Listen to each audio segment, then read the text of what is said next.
তাই বাজার থেকে আমি 500 গ্রাম গাজর কিনে এনে ভালো করে ধুয়ে নিয়ে ওটাকে গ্রেট করে নিয়েছি।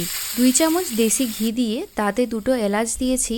তারপরে আমি এখানে গ্রেট করে রাখা গাজরটা দিয়ে দিচ্ছি। গাজর হালুয়াটা আমি দুধ ছাড়াই বানাবো, তোমরা চাইলে দুধের ব্যবহারও করতে পারো। আমার দুধ ছাড়াই ভালো লাগে। 5-6 মিনিট একদম লো ফ্লেমে ভালো করে ভেজে নেবার পরে এর মধ্যে আমি দিয়ে দিচ্ছি যতটা গাজর তার হাফ পরিমাণ চিনি, দিয়ে দিয়েছি অল্প একটু লবণ, দিয়ে ভালো করে মিশিয়ে মিশিয়ে দেখতেই পাচ্ছ গাজরটা কিন্তু একেবারে সফট হয়ে এসেছে আর এদিকে অনেকটাই রসটা শুকিয়ে গেছে।